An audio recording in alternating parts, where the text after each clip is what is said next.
Cascade. I'm here. Hirsch. See you. Hey, Hirsch. Neither the friend you left behind years ago, nor the quivering wreck you found in his houseboat. None of his weight has been regained, but his movements are firm and his presence light. Awaiting his assignment, as promised in the Old Horn. How's this life treating you?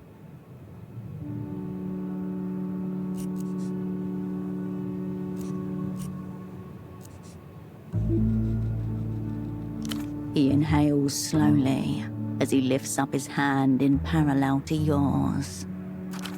The slightest vibration, ordinary human unsteadiness. The baseline rhythm of the electrical signals in his body is steadied, a regular pulse instead of that jittering telegraph blip. Learning how to use my fucking hands again, like I'm a baby again or something.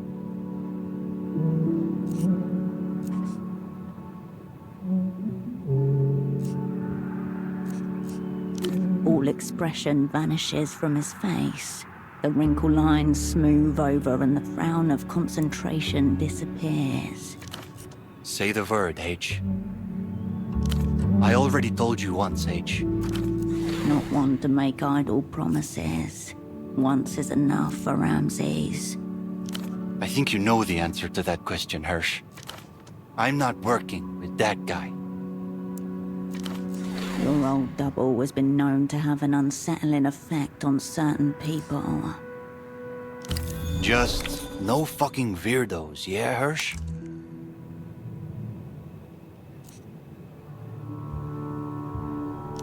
Yeah, that's exactly what I mean, H. Keep him the fuck away from me. Superstitious at heart. You can almost see the shivers run down his spine as you stray into weird metaphysical territory. He nods. It's like you read my mind. Mind reading level, tutorial. You have smoked an infinity of joints with Ramses, and yet it is only as he reaches into his bag and pulls out the paraphernalia that you remember one particular aspect of the experience. Just wait for it. It begins by stretching out a rolling paper on the table, which he mock rolls in his fingers a few times to get the paper to the right texture. And then keep waiting for it. He starts to pick apart the nugs by hand, a process which gets incrementally slower with every minute as his fingers grow stickier and stickier. Like the master sword makers of Soon's Ark, he is a relic of times long past, an initiate in some forgotten craft now performed in seconds by machines. No, I've got it. Time passes. Every once in a while, he flicks the lighter and runs it over his fingertips to decarboxylate the hash stuck to him, and then licks them, one by one. Each sword takes a year to make, so it is impossible for anyone to make a living selling them, which is why the Soonian government subsidizes the last living swordmaster to produce one sword a year. Joint or spliff? A joint would be quicker. No tobacco. Wrong, my friend. Then he proceeds to do the same thing he just did, but now with the tobacco.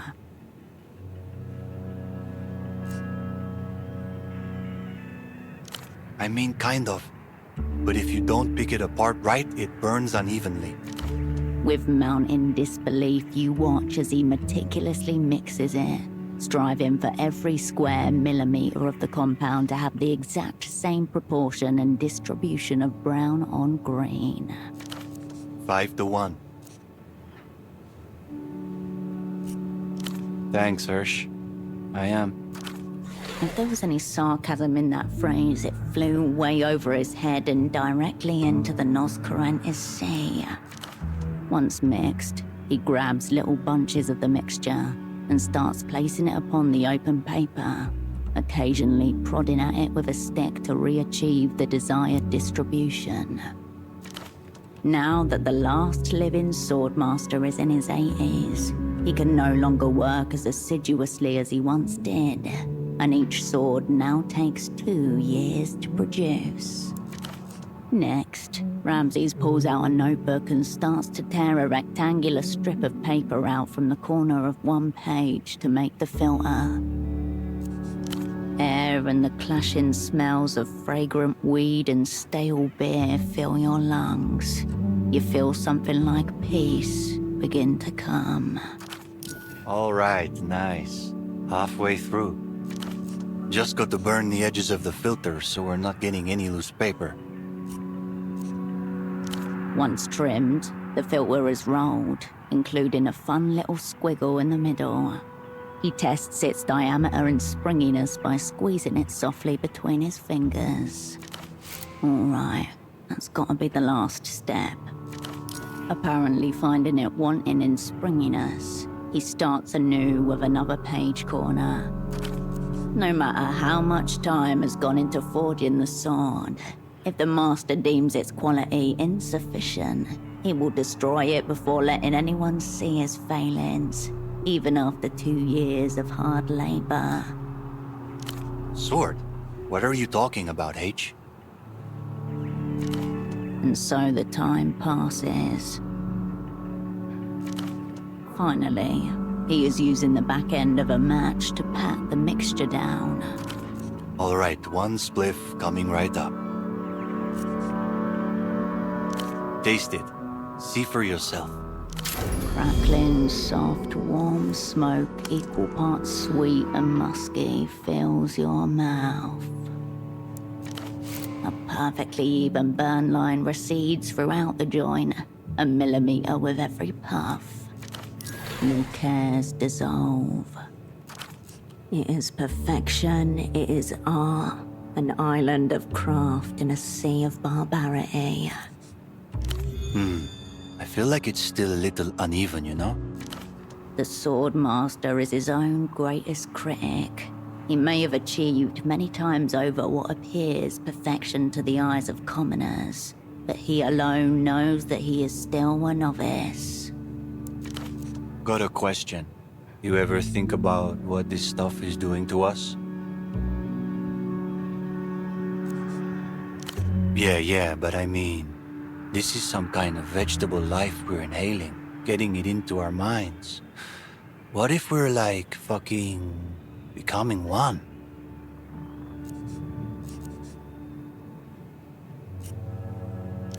I don't know, some high priest of veggiedom come to take our animal flesh or some shit. Good though. Think about it, all I'm saying. Something as good as that always comes with a cost. You finish the rest of the joint in a rhythm of inhales. By the end, it feels like both your minds have melded with the sticky floorboards. I'm listening.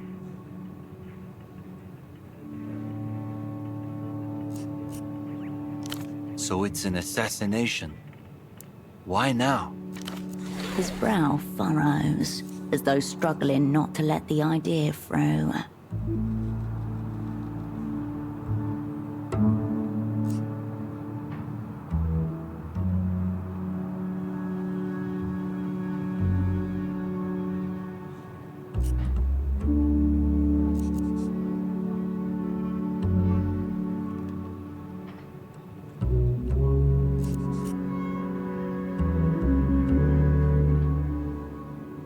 He keeps tugging at his beard, engrossed in his thoughts, before suddenly shrugging. Still, it might just work, you know? A sudden, bizarre flare of hope. To be clear, we're definitely not making it out alive. But that doesn't mean it won't work, you know? On a grand scale and all. He gives a kind of shrug in which a slow nod is hidden. The Lucians love to wage war without waging it. Keeping it all on their own terms. The only way to win against them is to just fucking not play their subtlety game. Otherwise, they win without you even knowing you were playing. That's how the dream fell, after all. I assume you know the broad strokes. Rustam Fatila, the Conqueror, sought centuries ago to unite the myriad warring tribes of the peninsula under a single banner. Hence, the dream of Rustam. The delicate balance, never totally stable, collapsed in 67 after 2 years of violent uprisings. And the small patch left behind is, in legal parlance, a Capoblancan protectorate. Shit, it'll be 30 years next year. Maybe not at first. Maybe it's just what nations do as entities. They spread. You ever look at a map? Those things are fucked up. Malignant growths forever squirming against each other. Rustam fell because the world grew. It really is that simple. Modernity chipping away at it year after year. A slow death by erosion. Final night, fucking... my people set fire to the dream. Every granary, every workshop, every field, every road. Victory. The fields were ashed and salted. The topsoil scraped away. Wells were blown up. Water sources buried under rubble. Scorched motherfucking earth. And after all this time, the protectorate of Rustam amounts to 2 meager towns, devoid of resources, kept propped up by foreign funds. That, you know. Yeah, my mom never stopped missing the camels her family released. Here's the takeaway, Hirsch. Every invading force has its terms. You want to fuck with them. You can't play their game. Why not? People dress like them, eat their food, mimic their slang. They don't need to invade this place. Even you have memorized the names of their cartoon wolves. I shit out better tunes, all right? My point is, they could take this place with little resistance. The People's Republics could roll out the warships. Maybe claim Portofino, blood, ruins and all. But what's the point? You can't carpet bomb want. Thing is, what the Lucians are peddling, it's not real. It's a ritual. A shit song they keep pumping over the radio until one day you wake up and find it's your favorite tune. Symbols repeated over and over. A quiet process of attrition. Mass conditioning. It never fails. That kind of cultural warfare, you can't fight it on its own terms. You have to put a bullet in somebody. Yeah. Plus, I figure I owe the Weeping Eye a little payback. Tribal and Sony shit. Read about it in a magazine years ago, and been fascinated ever since. Supposed to sound like a human scream. Horrifying. Reverse engineer assumes I have one. This is all I had to go off. A faded magazine cut out from a general interest digest from years ago. It shows a heavily feathered tribesman cradling a stubby flu, with the front end fashioned in the shape of a human skull. You know the kind, vaguely colonial, full of misinformation and the promise of erotic adventures with cannibals in far-off jungles. Pretty much. It talks a big game about how the whistle was used to paralyze the enemy before an ambush and how it would strike fear into the glands of their enemies. But very little about the acoustics, you know?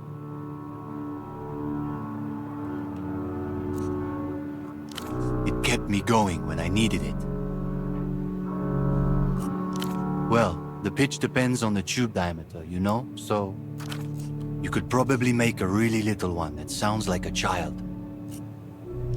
He beams at the sound of your approval. Glad that the time he spent on the whistle wasn't wasted after all. Cavities in the shape of our fucking mouth and throat apparatus. Adding the leather strip as a vocal cord surrogate really helped. Just need to figure out how to tune leather. Supposedly, text says they used actual vocal cords ripped from their enemies, but maybe not. Slick crimson river of parted sinew and cartilage. With the utmost care, 2 strips of membranous tissue are ripped from the surrounding meat and tensed over a wood-tuning peg. Whatever they used, clay does not sound like that by itself. The material must know fear. You will not regret this. With a great big inhale, Ramses blows into the whistle once again, sacrificing his breath and turning it into an encroaching sound. Within it, horribly you hear words. Kill me! Kill me! Deep inside, somewhere in the bloody recesses of your genetics, something primal and long dormant stirs. Over at the bar, Lucia has covered her ears with her hands. Every patron has turned towards you. A memory from several thousand years before your birth. See? It's like, even though you know nothing's happening, your body's sure it's about to get slaughtered. Seeing the look he's getting, Ramses hands the death whistle back, holding a hand up in sorry to everyone at the bar afterwards. That's sweet of you to say, H, but we're not there yet.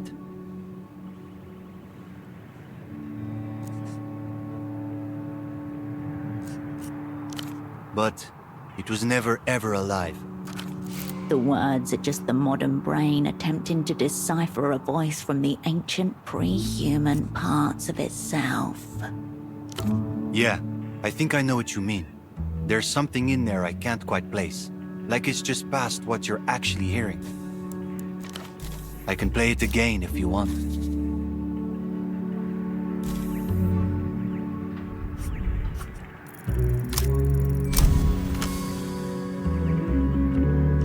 You turn within, dive into the bloodstream and entreat your glands to secrete the milk of fear. He understands instantly, takes a deep breath and raises it to his lips. Centuries of fear conditioning embedded deep in your genus reacts, all at once. A caustic cluster bomb from within. Death, madness, decay. After the scream, silence extends like a shadow over the Paleolithic valleys. You stand at the cave mouth, rooted in place, paralyzed by fear. Inside the cave, you see the black glinting of your enemy's eyes, hear their ragged breathing, the hideous scream still ringing in your ears. You are both. You blew the death whistle with your Paleolithic throat to strike fear into the cave dwellers, but instead you have struck it into yourself. The huntress must know fear. She must love fear. Be fear. Suddenly, one of the things in the cave moves. You catch a glimpse of a deformed, hairless face, bone-white skin, flaring simian nostrils. It all happens too fast. The last thing you see is spittle flying from the mouth of the white cave ape as his mouth rips open. With the burst of your own blood, the memory ends. You still with us, H? Seems like you were really gone there for a minute. You got Paleolithic from that? I knew you were meant to have it. That thing's spiritually yours. Don't be a stranger.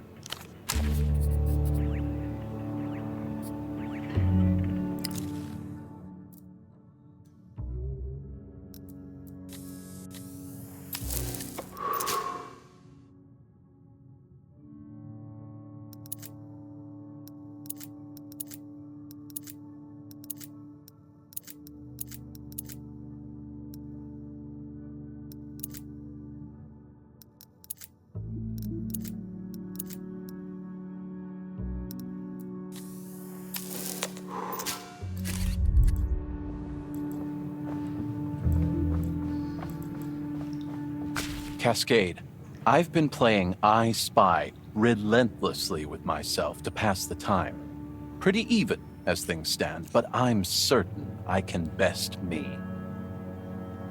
Of course, we were sitting in that booth over there. Taxman, ESTOC, Virtue, you, Radian, Kindred, me. The air charges as he recites each name, like a ritual. I'm hardly going to forget the most flagrant breach of stagecraft I've ever committed in my professional life. Even after the crew collapse, he didn't destroy it? Schoolboy error. Though the true error, of course, was taking it in the first place. Oh well. Photons propelled through silver halide gelatin. Nothing but the momentary flash of a false star. Because it was your birthday. But you're not, are you, Cascade? Not quite. So, along we all went, for you, despite the risks. And why, we'll do so again, in some form. Breezy. I was aware that the brain itself has no tactile receptors, but nothing prepares you for the realization that what it feels like to have a head is entirely dependent on the surrounding skull receptors. It means that if I touch the soft pia mater, then it feels as though that thin layer of skin is enveloping a great mass of nothing. A gristly void in the center of my head. Pia mater, the thin, almost transparent final membrane protecting the brain, on top of which you found the small controller. Your former double extends a slow forefinger and pushes it inside his head. Just the tip. Pretty cool. No, it doesn't hurt. Nor does it, as famed anthropologist Gerardo Muela claimed, open one to the visions of the night sky. But that's for the best, I suppose. He doesn't think it's for the best at all. Part of him is still hoping that the visions will arrive, albeit late. Trepanation is hardly the most extreme thing an operant has done in pursuit of becoming a supernaturally inclined spy, nor... Muela spent 30 years living amongst an Ansauni tribe that practiced ritual trepanation. Not for medical reasons, you see, but spiritual ones. After being initiated in the customs of the tribe, he was allowed to undergo the procedure, and claimed the visions entered directly through the hole if he stood outside with the hole pointed upwards on a clear night. He's been staring out at the sky every night since you forcibly inserted that drill into his skull. You mean a game of hypotheticals, Cascade? I enjoy hypotheticals. They fall somewhere between fiction and so-called reality. The narrow space where anything which is not can safely exist within his mind. Give me the parameters. The what is obvious, zeroing out a major illusion diplomatic figure. Now tell me, how and where? Plot dead on arrival, Cascade. Don't do it. The biggest question in this scenario is, how are you even going to get close to that boat? It will not be docking in any commercial port, and in fact, might not even dock at all. They may stay offshore and send in the delegation via a disguised barge. You can almost hear the warm hum of his brain as it processes and cools itself. So, if your plan is dependent on being able to get a bomb on board, high probability you're putting yourself in a position where you're going to have to improvise. And high-grade explosives do not lend themselves well to improvisation. Probable conclusion. You end up having to plant the bomb in some other location, a tuk-tuk or a tram, probably. Civilian casualties abound. Unless you enlist a depressive or fanatic to charge into the boat on a smaller vessel. Neither to be trusted, of course. Say you do. It's still a suicide mission in all but name.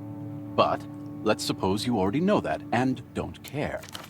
The more important problem is that you're not getting your hands on a device with the yield to sink an open water vessel. So, whatever bomb you do place requires extreme precision of placement. Now you're in a scenario where you're trapped with your targets on the same contained location that you're aiming to destroy. Highly unfavorable. As unfavorable as the scenario is, there is a comfort to seeing it lucidly played out before you. My mind's burnt out from last. Please make them quick. I concur. I'll be here.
I'll print.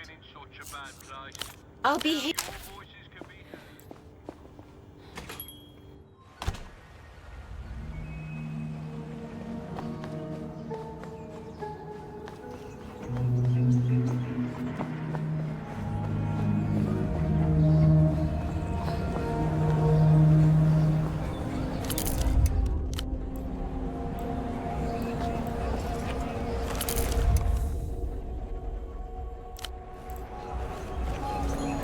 Oh, it's you.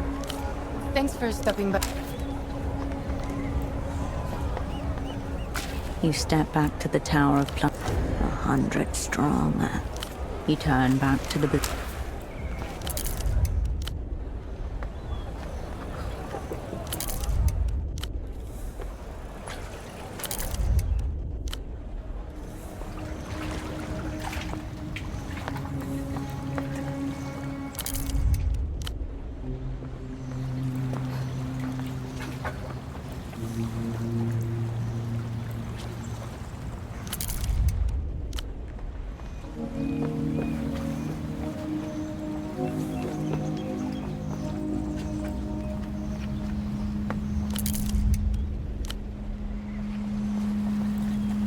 The smuggler inclines his head in silent recognition. Quite the scene. Come to his senses, or what? Good. As for whatever I heard you two talk about, that's already forgotten, in case that's a concern. Everyone swears silence until it can buy 'em something. Behind the words, you feel your old accent's ghost, smiling. True. Not that it was enough. There's a hollow in his voice, one you doubt was there just weeks ago. Anything else on your mind? He lowers his...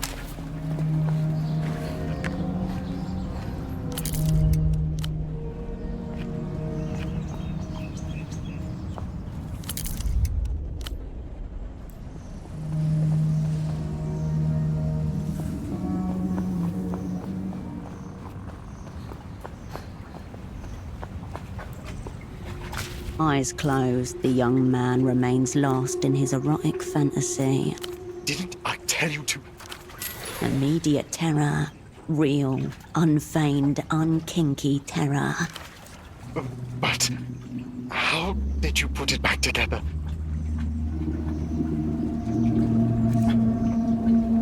It was right there, on an eye-level shelf. It wanted to be picked up and examined. The detailing, it simply wouldn't make sense to only look at it from one angle. Give it. No. Get it out of here. No, wait. If Reno finds out I had anything to do with this, everything goes to hell. He wrenches himself away from you and pushes the receiver against his ear. This is all Metamoto. He's been plotting to undermine me for years. It takes all his strength to negate what the model train is doing to him, but it has already had its effect. Pliancy increased tenfold. You're still leaking. Good. Warily.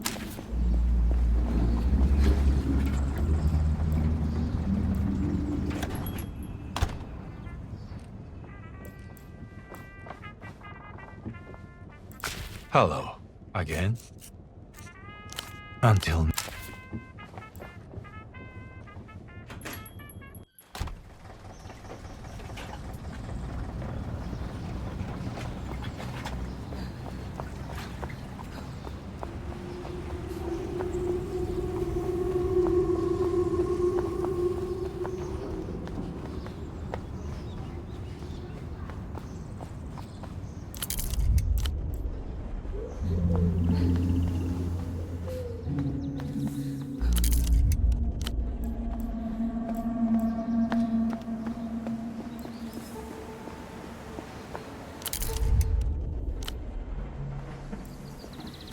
Hello again. Right?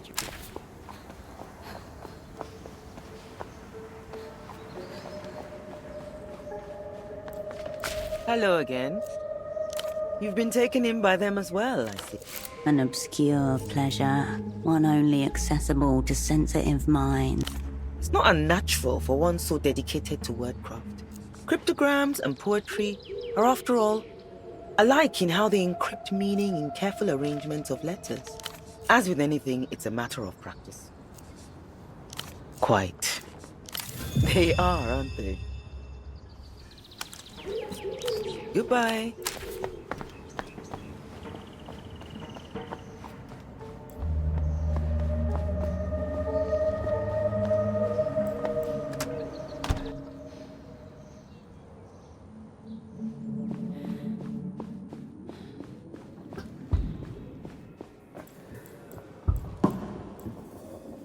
Remember, Hirsch, nowhere. Later. Hirsch.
The blue-painted door of the houseboat before you creaks with the gentle undulations of the bay. Busy. Come back later. Unmistakably the voice from the Miracle Line, Duchess.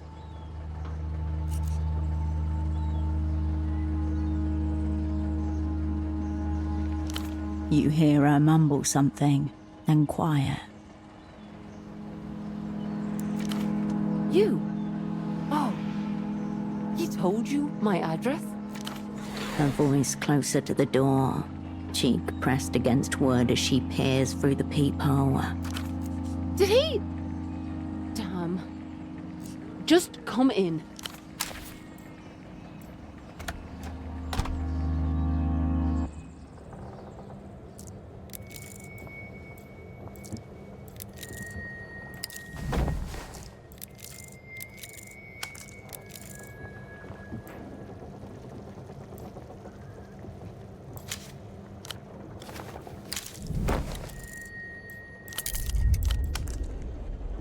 He's an old bastard, hun. The woman's eyes are sad but warm, crinkled against the sunlight filtering in through the gaps in the wall. What did he do?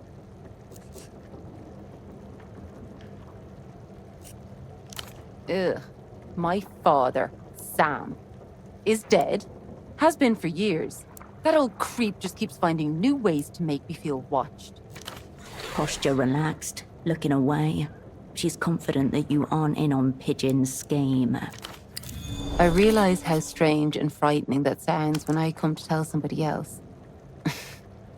But in my line of work, you just get used to it. Ours too. You're welcome, hon. It's nice to speak to someone in person for once.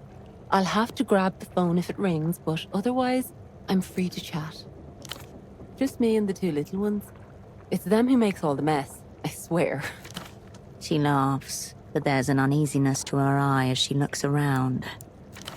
They make a mess together, with joy and abandon, but she stares at it all day on her own.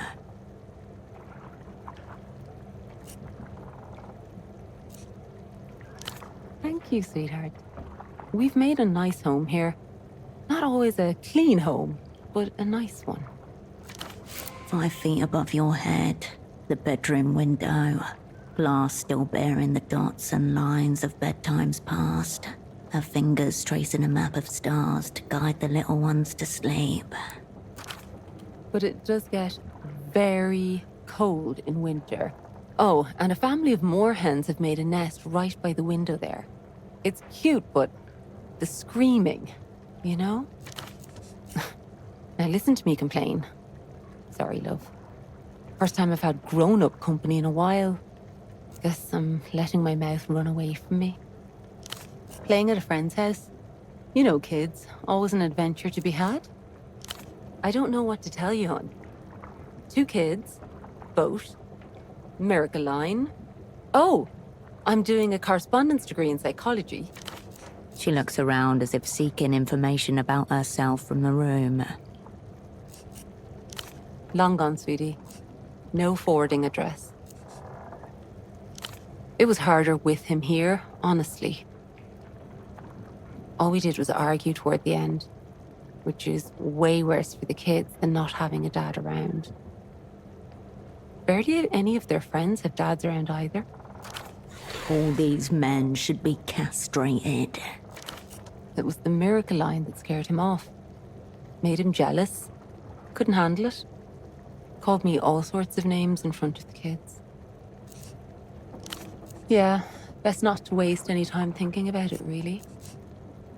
Always dreamed of operating my own dial-in talk therapy line. But with the kids and the miracle and everything... She laughs, shakes her head. It's slow going. The moment I sit down to study, the phone rings. Sometimes I tried to give people therapy instead of sex, but people really like sex, hon. The market is a mad god, a being of low impulses and high power. It cannot be allowed to steer us. The shelf behind her is stuffed with papers, handwritten. She isn't short on study time, but she isn't sending her work in. Oh, yeah. I'm not happy with them yet. Can't imagine a poor professor having to read my ramblings. Got to get it right. I've had a few dates here and there.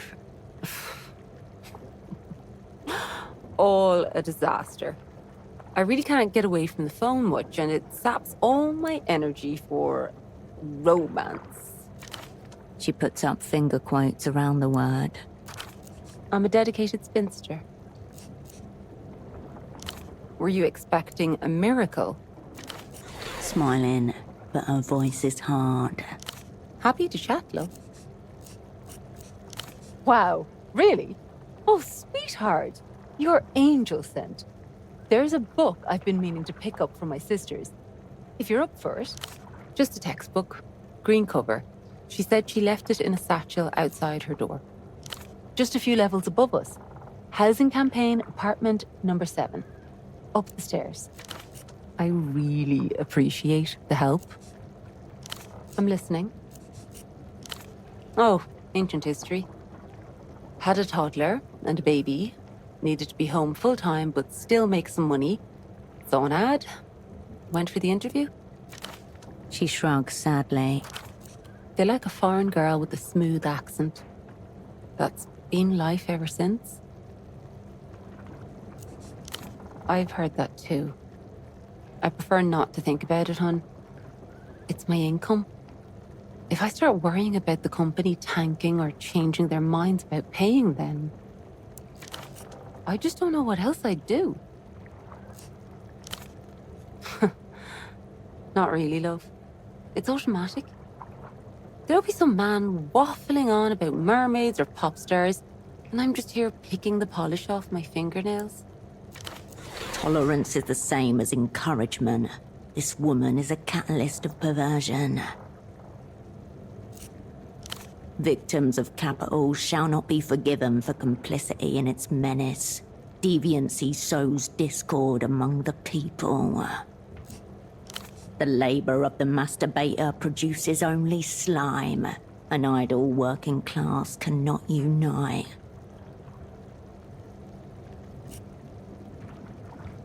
Ah, well, he only called once, so... You know Ultravioletta, the L-pop singer?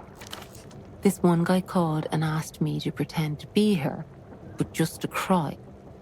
Freaky, right? Made me shudder.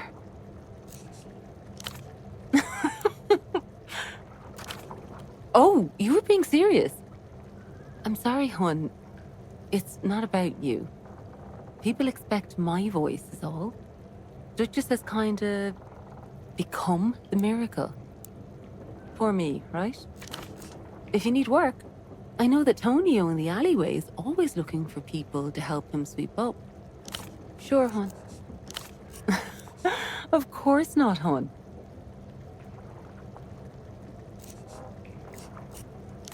I've no idea. Wasn't my choice. When I interviewed for the job, Duchess was already named. They were just looking for a woman to play the part. Not a cryptonym, but a role, keeping her another step removed from the voice on the phone. But I like to think that I give her a personal touch, helping people, being a friend to the lonely. She's doing a job, indulging fantasies that I would never in real life. But ultimately, it's me. Nice to meet you, Herschel. I'm Zeta, but I'm sure you know to keep that to yourself. You're sweet. Drop by again, Herschel. This was nice.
The abandoned cardboard. You fold back the top.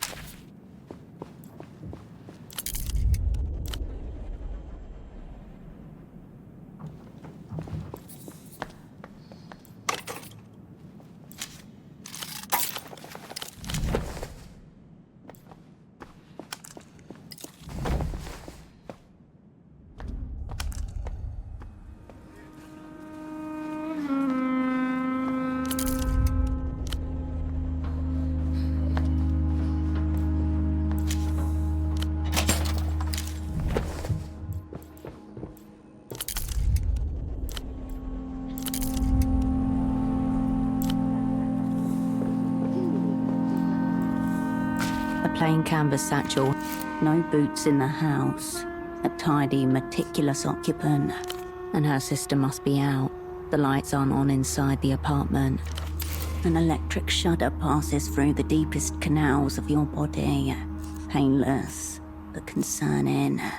In the bottom of the satchel, spine creased and carelessly left facing downwards, you find a green hardback volume.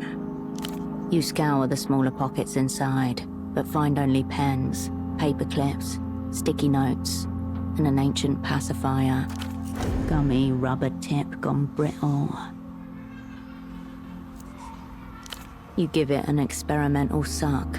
The nipple is uncomfortably hard against the back of your front teeth at first, but it softens as your saliva coats the rubber. Sour, funky staleness. A bit of lint from the bottom of the bag fuzzes against your tongue, but you taste none of the telltale earwax and aspartame flavor of ecstasy. This is a normal pacifier, for normal infants. It's never been in contact with drugs. It appears to be some kind of textbook. It's titled The Shadow Mother. Hazy memories flick by. Among them, you see the amalgamation of bitter flesh that birthed you, sitting like a creature in her lair. Everyone has a mother. Not all of them belong to the Shadow. The subtitle declares the book is a clinical study of traumatic generational narcissism. There's nothing light contained therein, only darkness and trauma. The volume slips neatly into your pocket. You turn back to the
Opera Furiosa.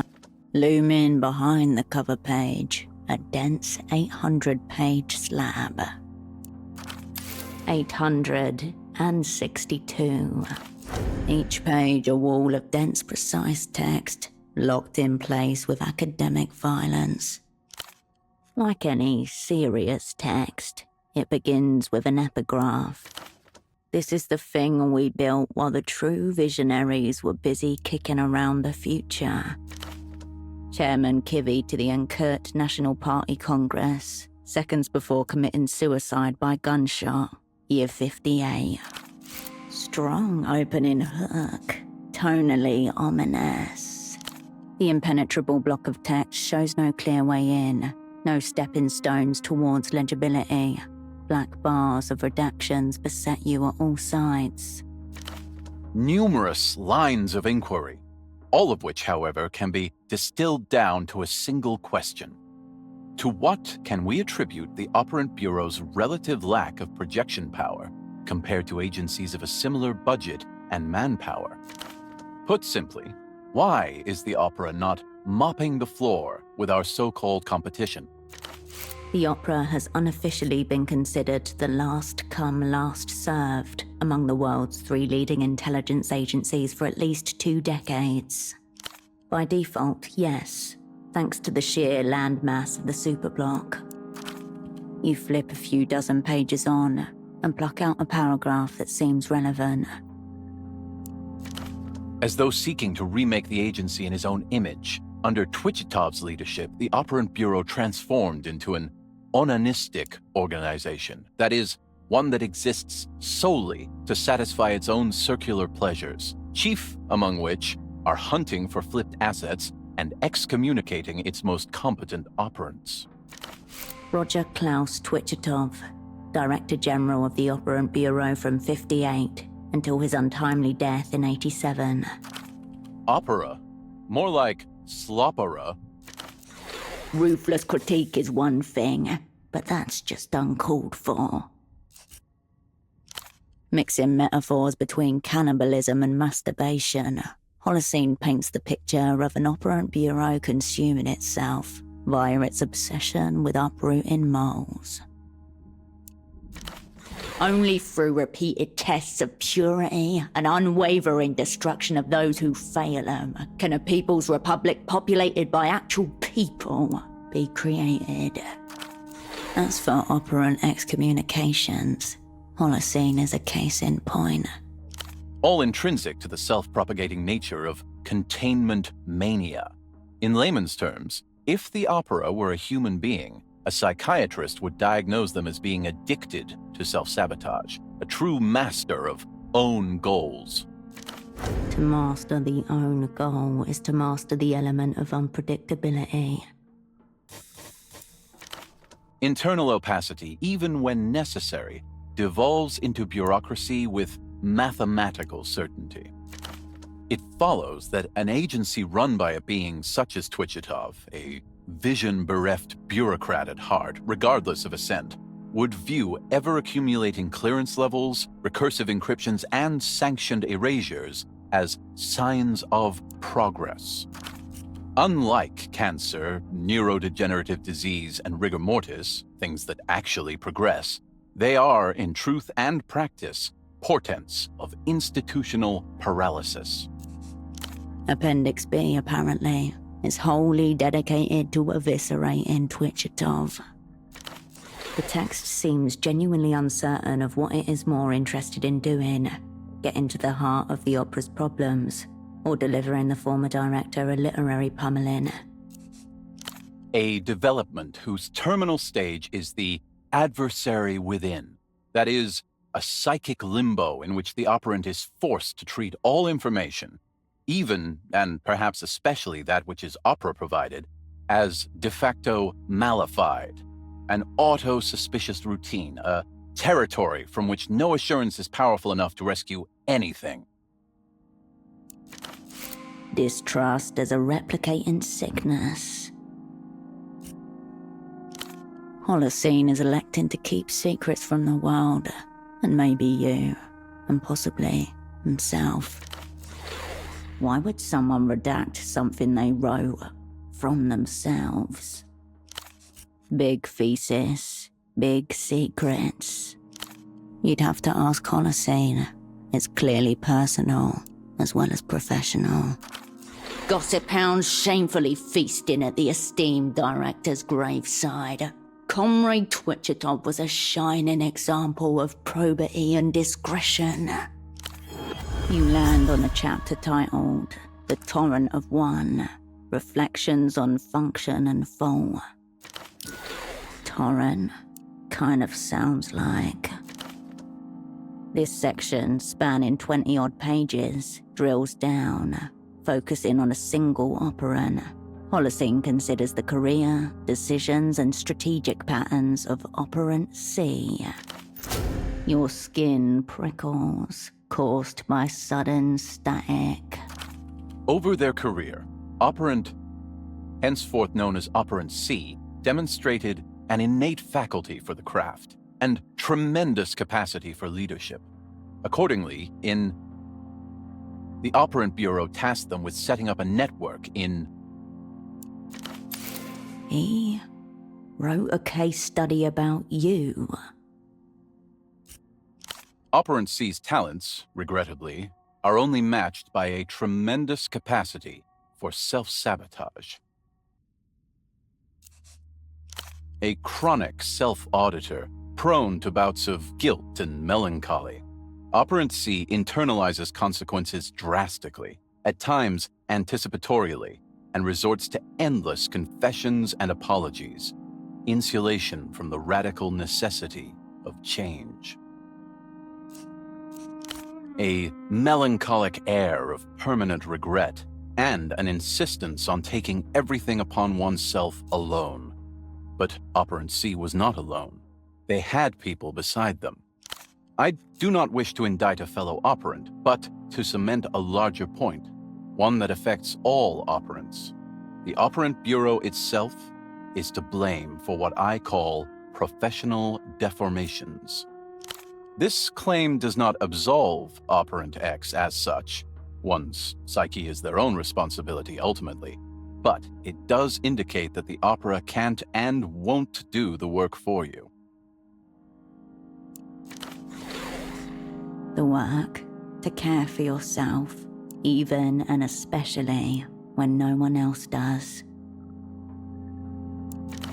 The ideal agency, one worthy of trust, could amplify competence and care for ailing pathologies. But here, what starts as aptitude or temperament quickly curdles. Let us give the opera credit where due, as it has mastered something after all. Producing the long-term casualties that prop up its own structural monstrosity.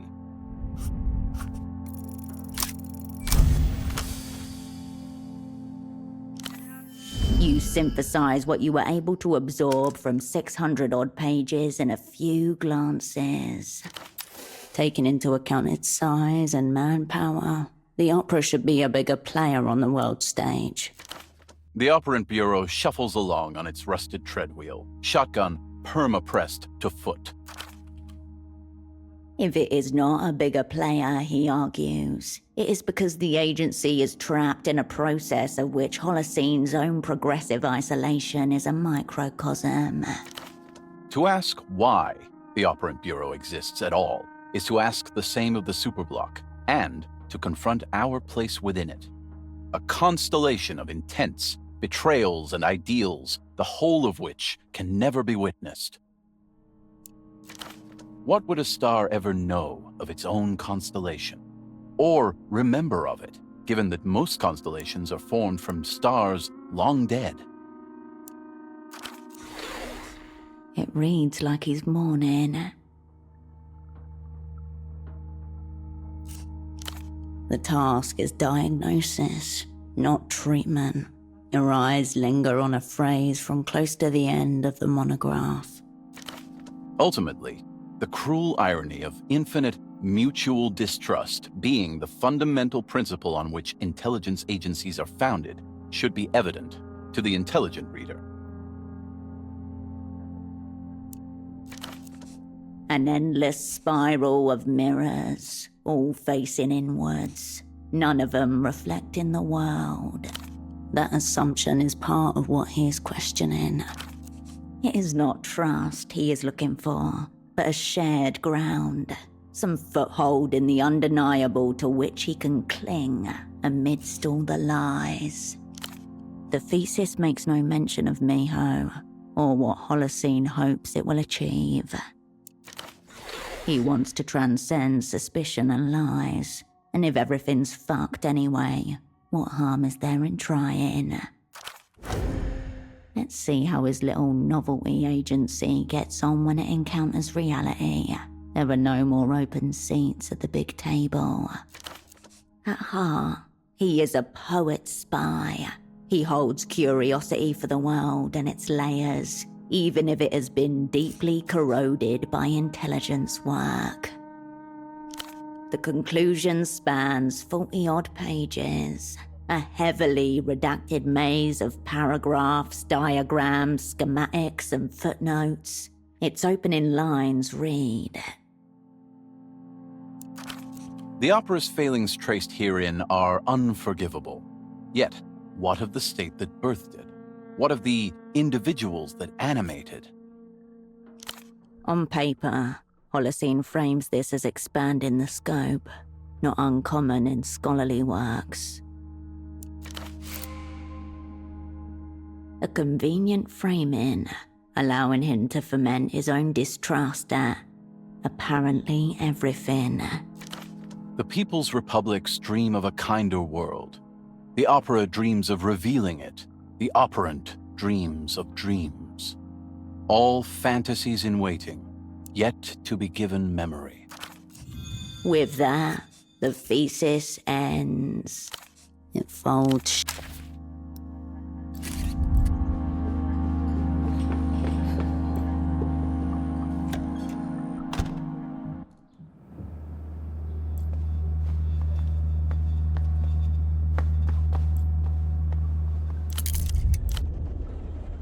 You have arrived at Este's doorstep. The last time you spoke was the day your network blew. You never called her back like you said you would. Cascade, I just need an hour. I'll call you back. ESTOC, Herschel, I'm serious. Cascade, me too. Get off my dick. I'll call you. Lilies for funerals, roses for love. What for abandonment and betrayal? A card would have been a good start. One reading, condolences we met. She is quite old. You could probably convince her that she abandoned you. Should probably start apologizing right now. 5 long years of seething are about to come to a head. Or maybe she's forgotten all about it. Never forgotten. Fear, invader, defend turf. You avert your gaze from the door to the shoe rack. Knock, coward. Their shoes, 2 pairs. A man and a woman, comfortable and understated. A quiet life lived on a well-beaten track. A little sweeping brush. Nothing left to do but apply knuckle to door. Soft steps approach the door, then stop. The loud click of the bolt echoes through a cavity in your molar. Just explain how sorry you are. Find some common ground. She might even thank you for her recent career success. She should be the one groveling to the gang for being a bitch in our midst. This expansion of your borders is purely defensive in nature. Your former asset provoked this conflict by not apologizing first.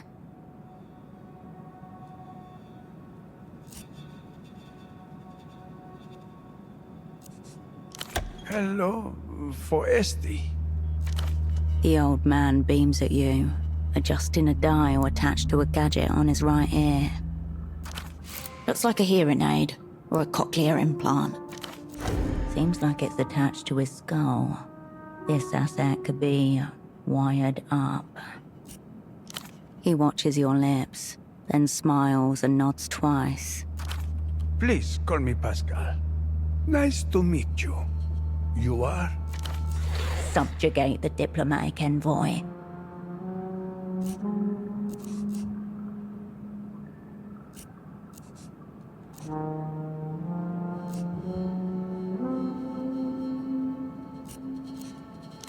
Come in, come in. Este's in the kitchen.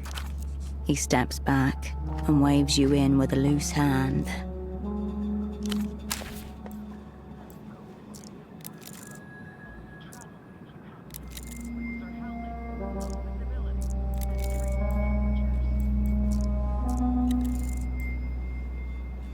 Framed photographs showing the couple and their guests at their wedding and at a beach with a large group of children. Dozens of people who all seem delighted to be around her. You don't have any photographs like this. You don't even know this many people. The one you should never have taken. The one that wasn't even yours. As you look, you start to make out men who resemble Este's husband. The children must be his family. Este never mentioned the family of her own, but it looks like she's married into a huge one.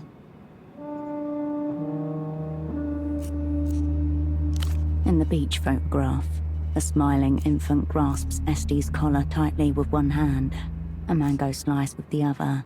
This baby doesn't seem to care that Este isn't related to her. Este smiles at the camera. Pascal kisses her cheek. There is confetti in their hair. To Este's right, a man with a familiar mop of upstanding hair. He beams at the new couple, hands raised mid-clap, visibly moved by their union. Love's most ardent champion. In fact, everyone in this photo seems delighted. None more so than Pascal and Este, the gravitational primaries at its center. You barely recognize her, with a smile on her face. Happiness, yes, but there's a restlessness too, like she's uneasy being caught and held in this static photograph. You turn away from the sideboard.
Hello back there.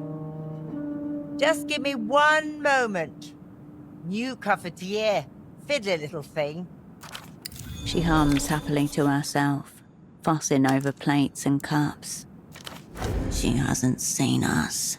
We could still run. Lovely weather we've had, don't you think? Her shoulders stiffen at the sound of your voice. The humming stops. The medium of hum simply doesn't allow for anger. Herschel. Mouth set in a grim line. Slight twitch under her right eye. What a surprise. She pats her left hand dry on the tea towel hanging from the cupboard. There are tiny little daisies on it. Is it? Thank you. So, Here it comes. biscuits? I'll just put a selection onto a plate. I have some new ones, actually. Chocolate. Poisoned. You're welcome. It'll be nice to catch up over biscuits. To what do I owe this unexpected visit?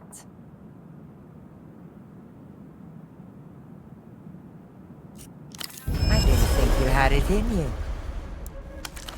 Translation. You're talking guff, Wilk.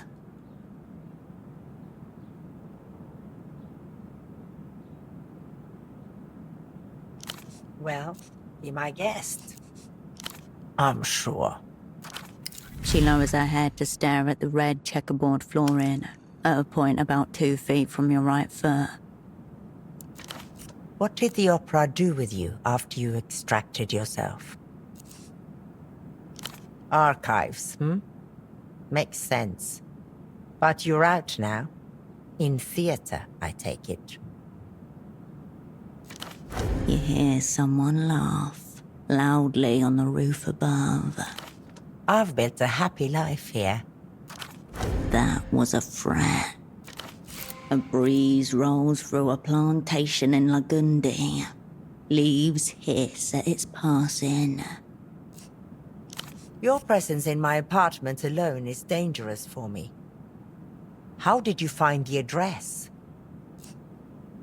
We both know that isn't true. Pascal is a very kind man. I am lucky to have him. She sends a worried look to the door. Pascal sits beyond. Pascal's family. He has 3 brothers, each of whom have 3 children, all under 10. We spend every other weekend out at the coast with them. She smiles in a way you've never seen before. SD without a trace of ESTOC. It's wonderful. The youngest, Maggie, just turned 6 months. Loves mangoes. Isn't that something? A baby with a taste for imports? I didn't have a mango until I was your age, probably. The spoils of working for EMTA. Operants almost never have children. Personality, lifestyle, fear. Is there any other career that makes your life a non-life, I wonder?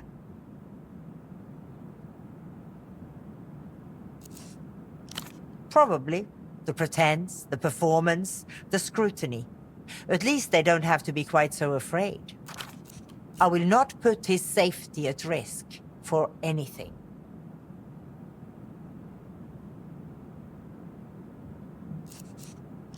There is nothing to know. Lying to herself, even if she doesn't know it. This is subconscious spycraft. Perhaps you can love a lie so much that it becomes the truth. Did you ever marry?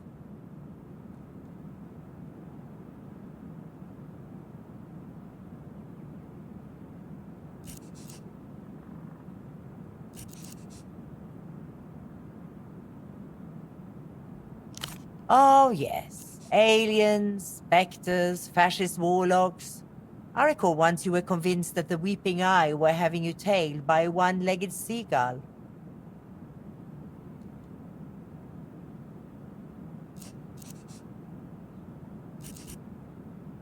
No, I don't suppose you would.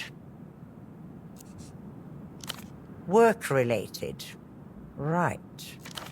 She sets her jaw, taking you in as if for the first time. Gears spinning behind her eyes, systems on high alert. Take a seat. I'll make us that coffee.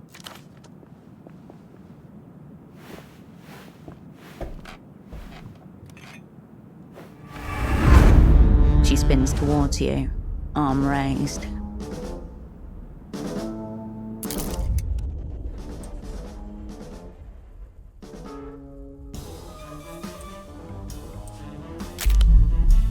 Your former asset is mid-lunge, weapon in hand, eyes trained on your neck. 2 cups worth of coffee beans are about to hit the floor. Times are once again dire, operant. Your own shadow is turned against you.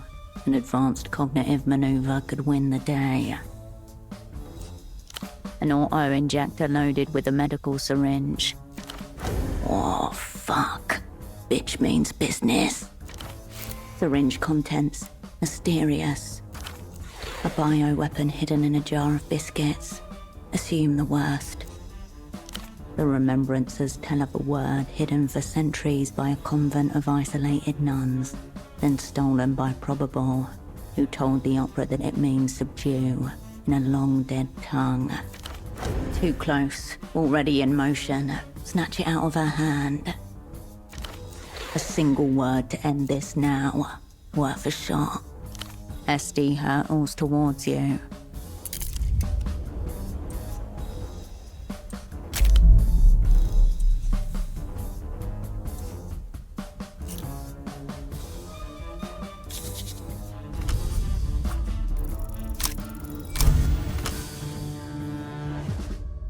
Your mind's eye lands on a slender file, cold to the touch. Its pages speak of a convent whose adherents speak an enchanted language, capable of rendering listeners powerless. At the foot of the final page, you find the word, Karasukate, subdue. Your former asset freezes. A vein bulges on her jaw, cerulean. To your left, salt rattles in its shaker. From the room next door, the sound of the television warps and slows ever so slightly. Smoke curls from her cigarette. She watches you from its haze. She cannot look away. The inner walls of the temple sparkle with gems. A million insect eyes. Blue-tongued priestesses hum in the language of rock. Their voices cause tectonic shudders in the villages beyond.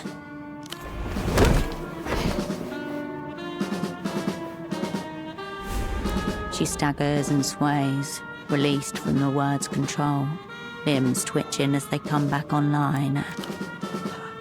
How? A deep, choking gasp. She couldn't breathe. She pants, hair sticking to her forehead, still recovering from the command. The side reads sodium thiopental, truth serum. Stab the traitor, needle through the eye. Ash crumples from the cigarette in her mouth. In the next room, her husband coughs. Good thing he's deaf, or you'd have both of them to contend with.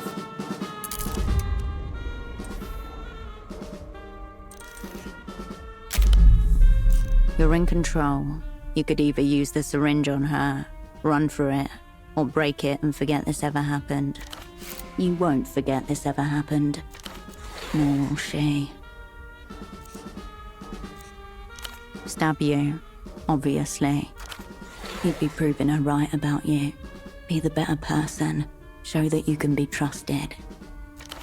Betray her. Stab her until it breaks. And you get to use this charming new contraption. It's a shit contraption. Old people medical grade tat. Which means she's less likely to chase you. She probably won't want to explain this little dalliance you're having. He seems nice. Just wave at him as you go by. She taps her right heel on the floor, watching you.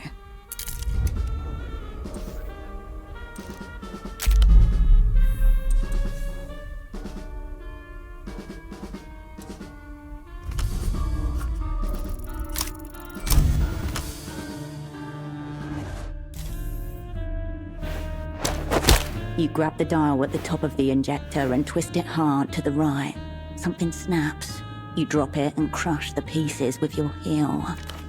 Damn you, Herschel. The cigarette hangs limply from her mouth as she pushes her palms into her eyes. The palm push of surrender. She's done.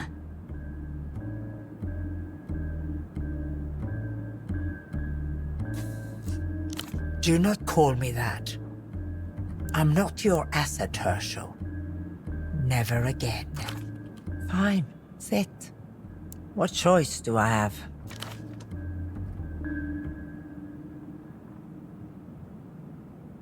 You sit across from each other.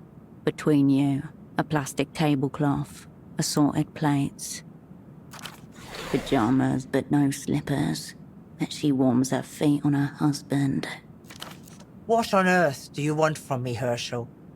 What are you here to scavenge?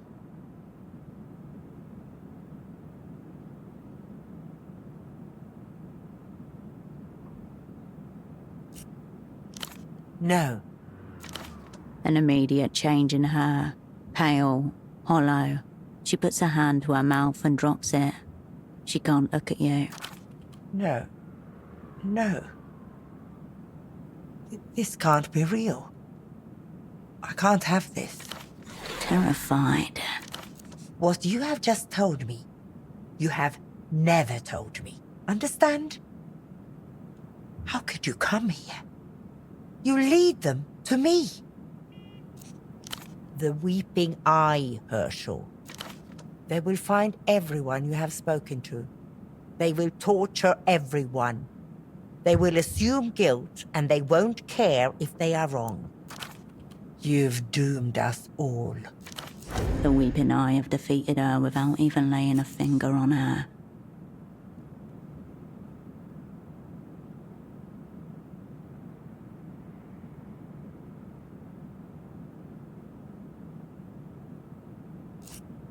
You've been to her, then? I don't even want to imagine what conditions she's in. Which means that SD knew about Carolina, but she never tried to help her. Believe me when I say this. You are not the person for this job. There is no way the Opera seriously thinks you could pull this off. This is suicide. You should quit while you can. You're playing a loser's game. 1,000 ways to fail, no way to win. You are cannon fodder, at best. I will not. No. We cannot have any part in this. Get out, Herschel. I wish I'd never met you. Bad news. It appears that ESTOC no longer considers herself your direct report, or your asset, or your friend. She's very traditional. Maybe something like a handwritten apology would get her back on side. There was a card rack on the ground floor of Photo 24.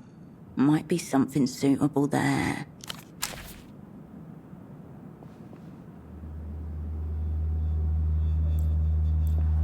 Herschel. She sighs, deeply. I don't believe you.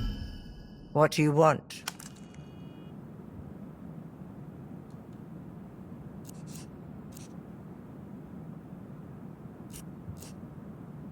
What did you call us? Your whole sick crew? What about it? She shakes her head, slowly. It's a wonder he made it past 40 the way he lived.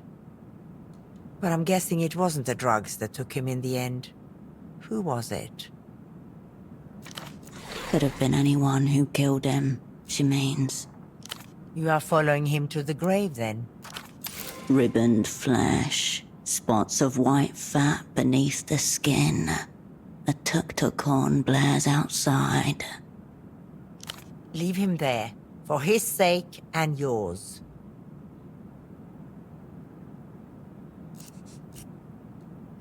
You deserve each other. She inhales, scowls. No, that wasn't fair to him. At least he takes his own delusions seriously. Yes. That's what I was trying to tell you that day. But you never called me back. You would have stayed had you known. You would have rescued her. I don't believe you would. Do what? I was hiding from them myself. Unlike you, I'm aware of my own limitations. A miserable defiance to the set of her chin. Don't you dare call me a coward. You weren't here. You were safe. Sorry to hear that. He was young. Was it to do with the network, or...? Or was it the drink? The job? Then we're living on time stolen from him. I'll say a prayer. I don't know. Nothing can be done. He's still in Portofino? I'm surprised. This isn't his element, though I'm not sure what is. I hope you're not trying to involve him in this. He's a good man, highly skilled. He doesn't deserve this end. Agreed. I bet you do. No. No. She puts her hand to her heart, sighs. Poor man, he was doing so well. It's the pressures of the job. The ambassador's wife. He has such a fragile heart. She should feel lucky to be loved by a man like that. He'll come back to himself eventually. I believe in him. We're definitely more believable than that wet drunk. I do not think of Frederick, the junior negotiator. She purses her lips in distaste. There is a slime to him, a certain sheen. It's nothing to do with my department anyway. Her face does not change. I suggest you persuade her to stop.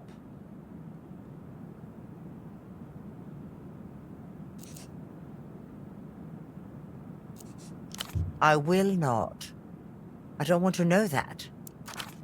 Her voice a low hiss.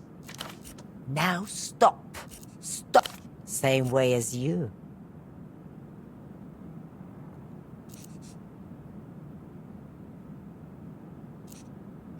She nods, takes a drag from her cigarette.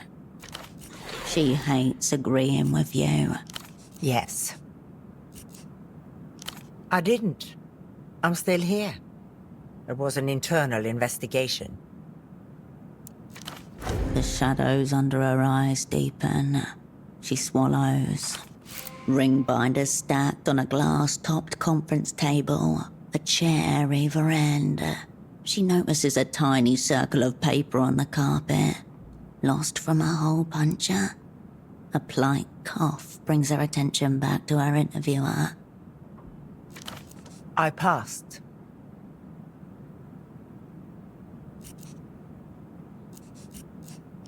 Nerve, planning, attention to detail. They executed the interviews with a maddening bureaucratic precision. Every file, every movement, every sneeze accounted for. I started to hallucinate. Imagine crimes I never committed. My hair fell out. Automatically, your eyes scan up from hers. You notice the lace at the front of her wig. I thought I was made many times. She outsmarted the bank. She may be a pain, but she is undeniably skilled. Goodbye.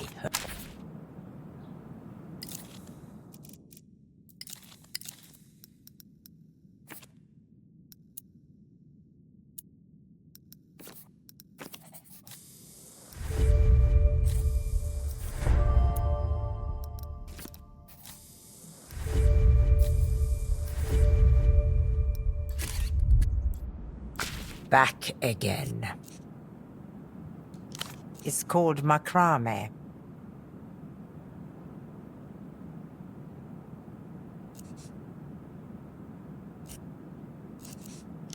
Yes, fuchsia.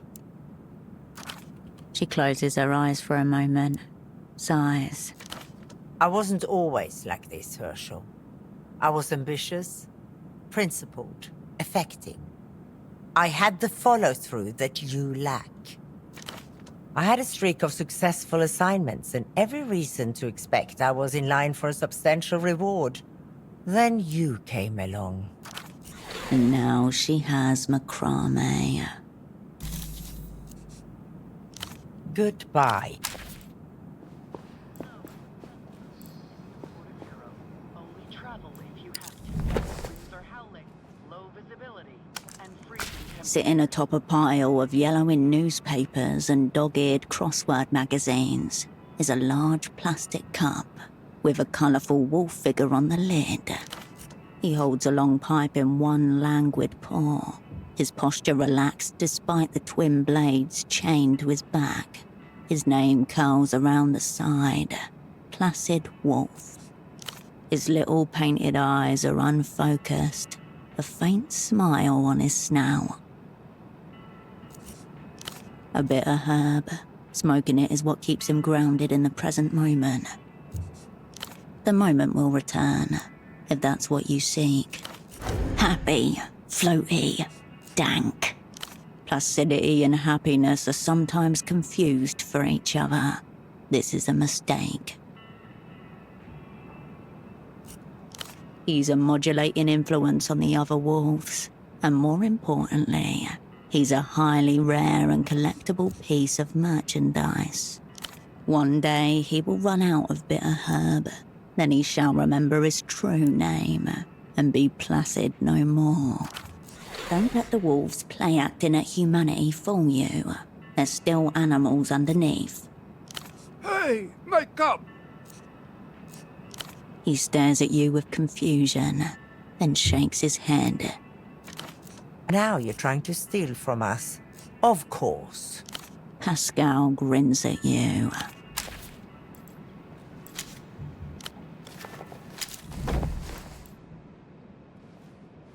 Hello again. He smiles kindly, then turns off his hearing device. You have been censored. He follows your gaze to the collectible plastic cup, then switches on his implant. Aha, yes. Placid Wolf. Very rare. Very rare. So he knows its value. Shame. He lifts up a crossword puzzle magazine, appearing proud and apologetic at the same time. One the puzzle. They do mail-ins. Never watched. I just think the cup is fun. Ah, no. Well, yes. But the prize is a toaster now. He smiles, but shakes his head.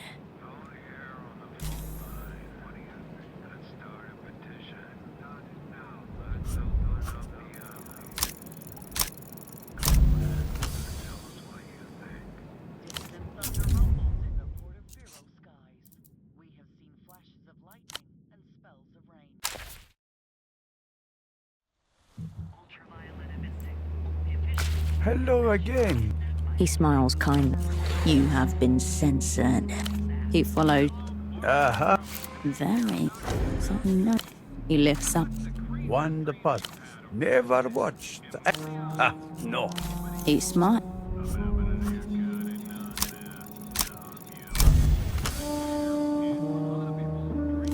Such a happy couple. Wonder what else she does with all that sodium fire pental. What are you getting at?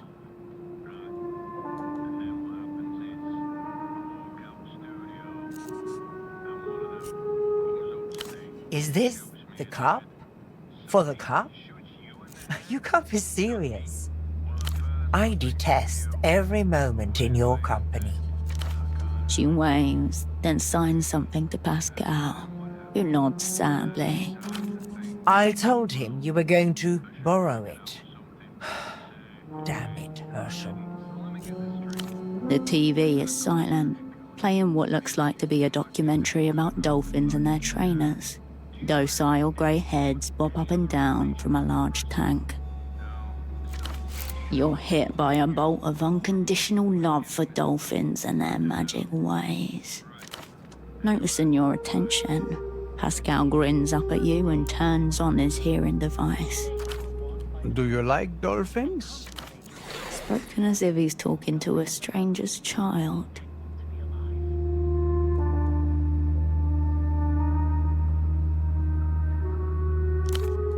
Dolphin friends are called pods. You know that? A pod of dolphins. If we were dolphins, we'd be a whole sick pod. Yes, we are a pod. That's nice. He looks up at Esty, who shrugs. I'll let you two girls chat. Bye-bye. Back again. What now? Yes. Shut up. Stop. Right. Enough of this insubordination. She is your asset. Compel her to obey. Goodbye. Placid Wolf, Esty's husband. Placid Wolf joins the crew. Unbelievable.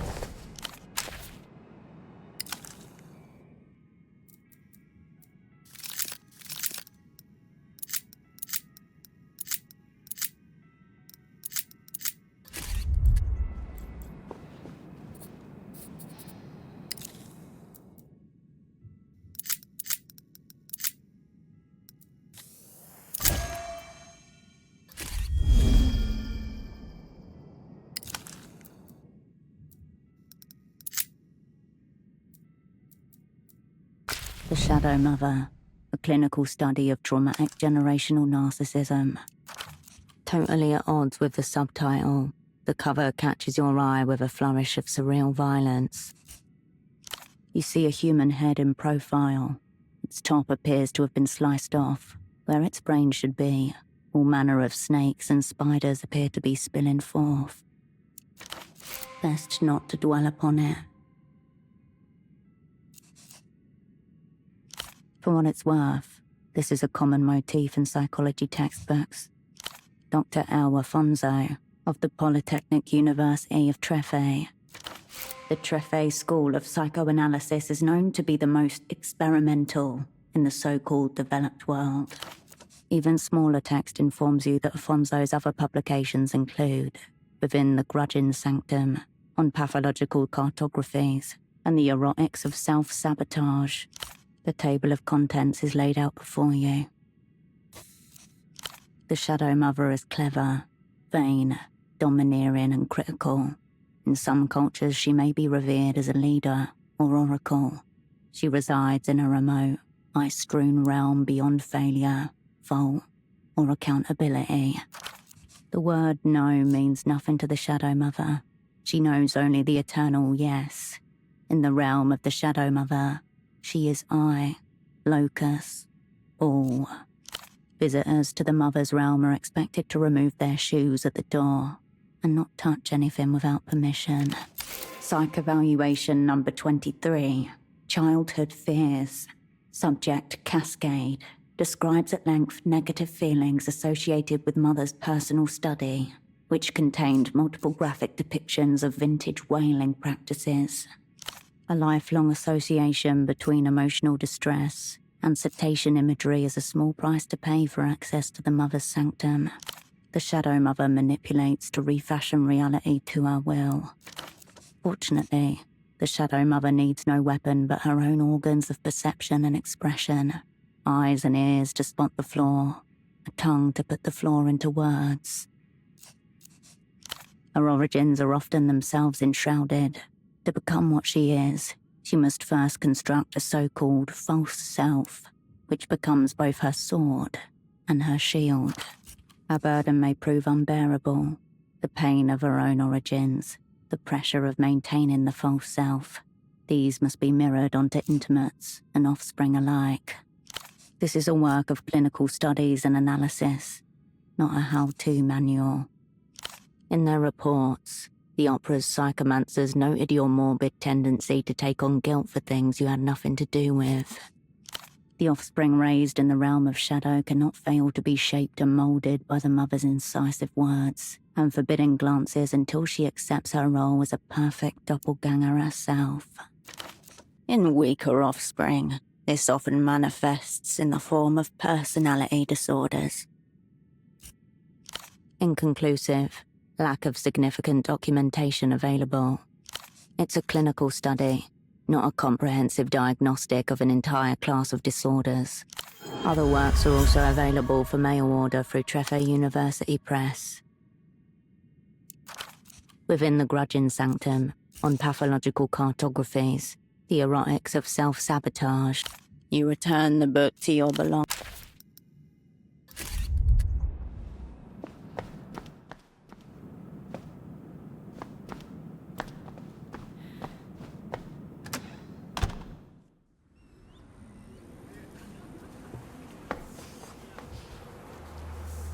Finally get up to speed, operand. Just catching up on my shows. You see this one? Big and loose, supposedly.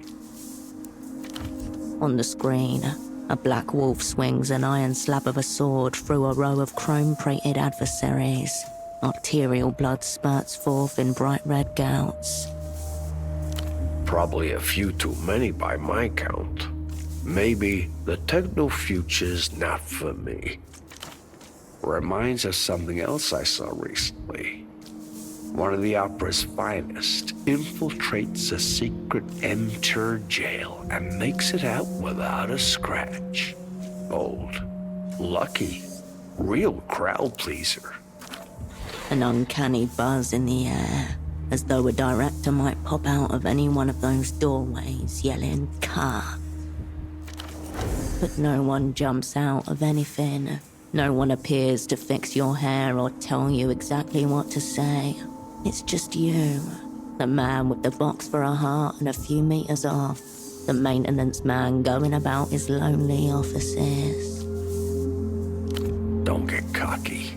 Real test is only just starting. Suffice to say, impressive you made it out. And heartening to see you got my message as well. The strange fax. The one that was waiting for you at Photo 24. Arranged? You give me too much credit. All you needed was a little nudge. Now the opera's got you on a daring new assignment, set to strike the hidden face of mass culture itself. Let's see if you can make it up to all those you let down the last time. A bead of cold sweat slides down your back. Whispering no. You're not really about to spill your guts to a null entity, are you? He's not a null entity. He's our #1 fan. Thing about our kind, we're never really out. Take it from one who's been around. The bank didn't become the bank by taking the shit end of the term sheet. On the television, the Black Wolf's shadow extends over the last of his foes. A trembling angel lifts a bloody hand, pleading. Okay. Besides, there's others who may want a piece of your heart, if you're open to alternative bids. Hard to say. According to the official records, I was never there at all. Question of timelines and such. All the same, hard not to root for the old club. One hates to see the capitalists and techno-fascists to just walk away with it.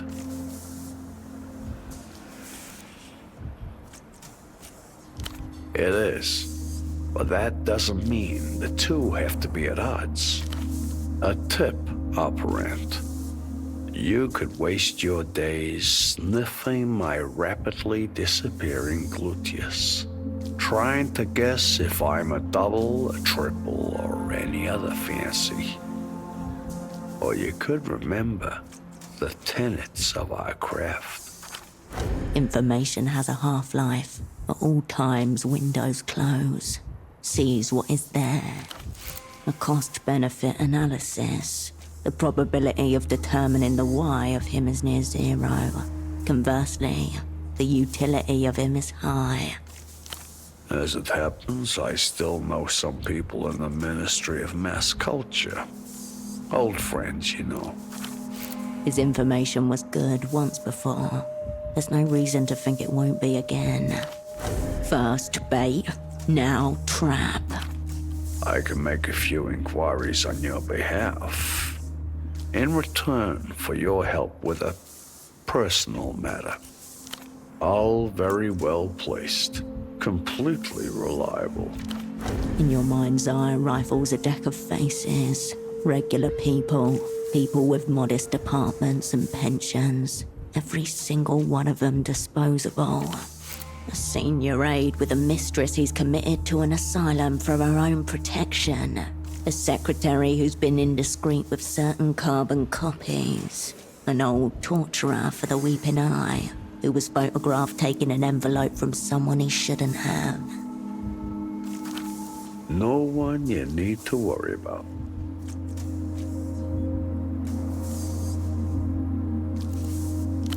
A debilitating thought. Good thing I've chosen my friends well. Can you say the same? A little archival research with a touch of smash and grab. Have you made it to the P-Till track yet? Bon.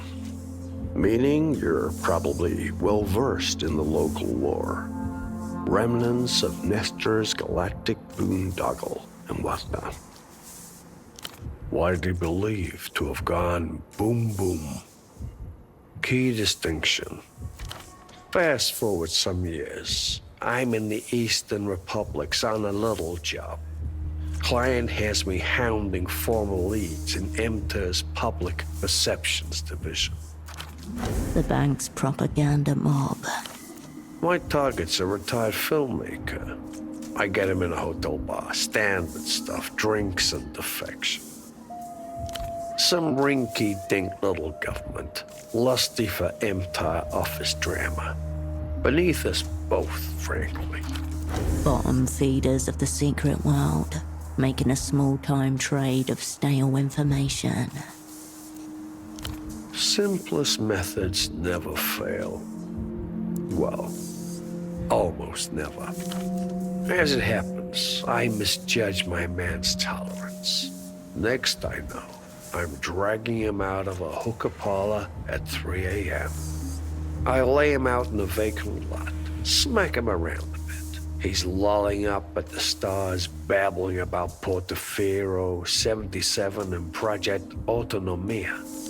His tour de force and Gesamtkunstwerk rolled into one. Special and practical effects, scale models, multiple camera angles, dozens of simultaneous feeds, not to mention an actual rocket launch. He's not seriously suggesting. That's right. And I'll tell you what, that wasn't a weather satellite it was carrying either. Thousands, actually. All under absolutely massive NDAs. Morally indefensible. Legally impregnable. A devious species of lie. The entries are there but forbidden from circulation. Falsehoods and misperceptions enforced by phalanxes of smiling lawyers. No. What young Cascade saw was a pre-recorded video. Seamlessly intercut and simultaneously distributed across the developed world. A miracle of misdirection. A flawless timepiece of coordination and execution. Take notes. Above you, a canyon of stars, framed by the buildings of the housing campaign.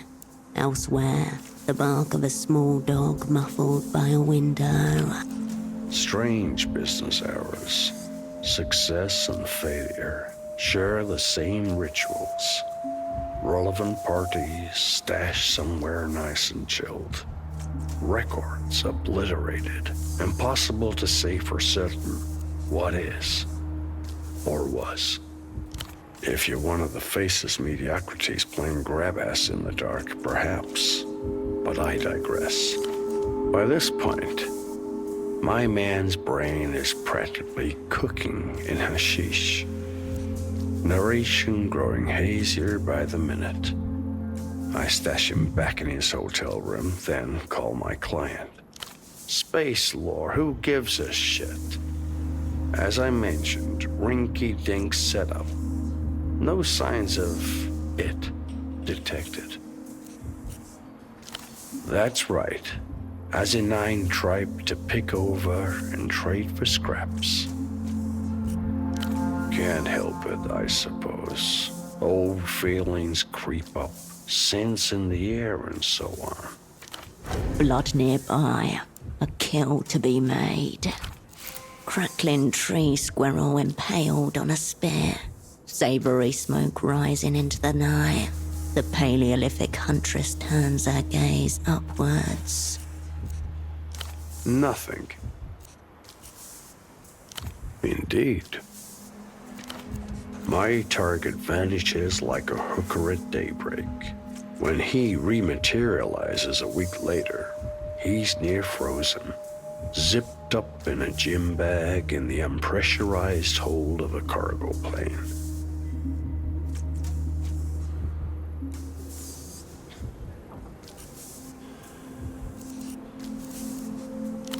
Responsible. I picked up the tab at the bar and the hookah parlor. Besides, the inspectors declared it a simple case of aeroerotic misadventure. No operant. I don't. You feel that subcranial itch coming on. The one that longs to draw little lines between the glowing dots inside your head, until your mind smiles at the picture that emerges. He raises a small glass of schnapps to you. Considered the possibility myself. Leaves other questions naturally. Can easily lose your mind trying to square every circle. All the same, he recognizes a kindred mind at work. Here, the trail would have gone cold, but for this. Before he misadventured himself into that gym bag, my target gave me a number. One I've kept safe in my piggy bank until now. HKT-04/17-E, a reference number for certain records from Project Autonomia, forgotten in the archives of a decommissioned rocket silo. You've been paying attention. That's good. The Grand Lich's time of arrival. The sign for the ritual of death to begin. Time, place, weapon, squad. 1/4 of your plot in hand. Meanwhile, the end credits have begun to roll on the little mounted television. Your eye catches on the words. Produced in collaboration with the Ministry of Mass Culture. Ave Imperio Luminoso. A better deal than you'll get from the bank, I guarantee you. Look at me. I'm a sad old man in an ugly shirt. Bad schnapps and historical tragedies are pretty much all that keep me going. Very good.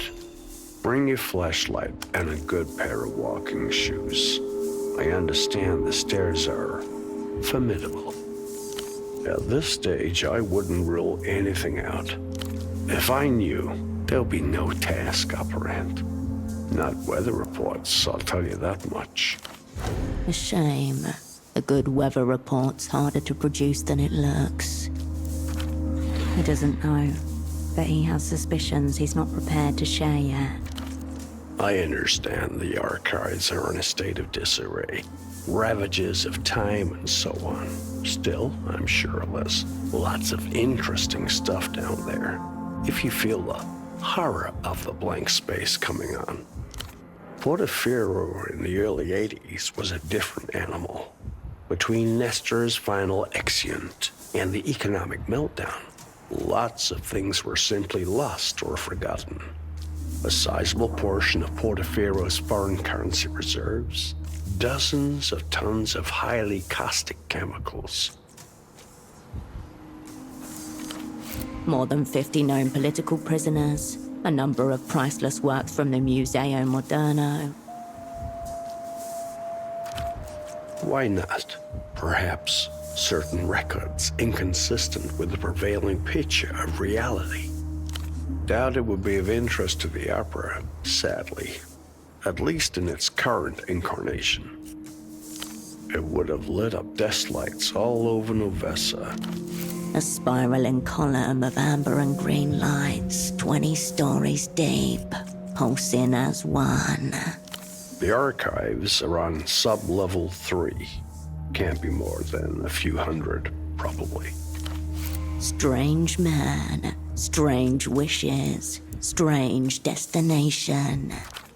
Well, this has been a fine change of scenery, but I should return to the Fog Mirror. We'll rendezvous there once you've got the records. As the old one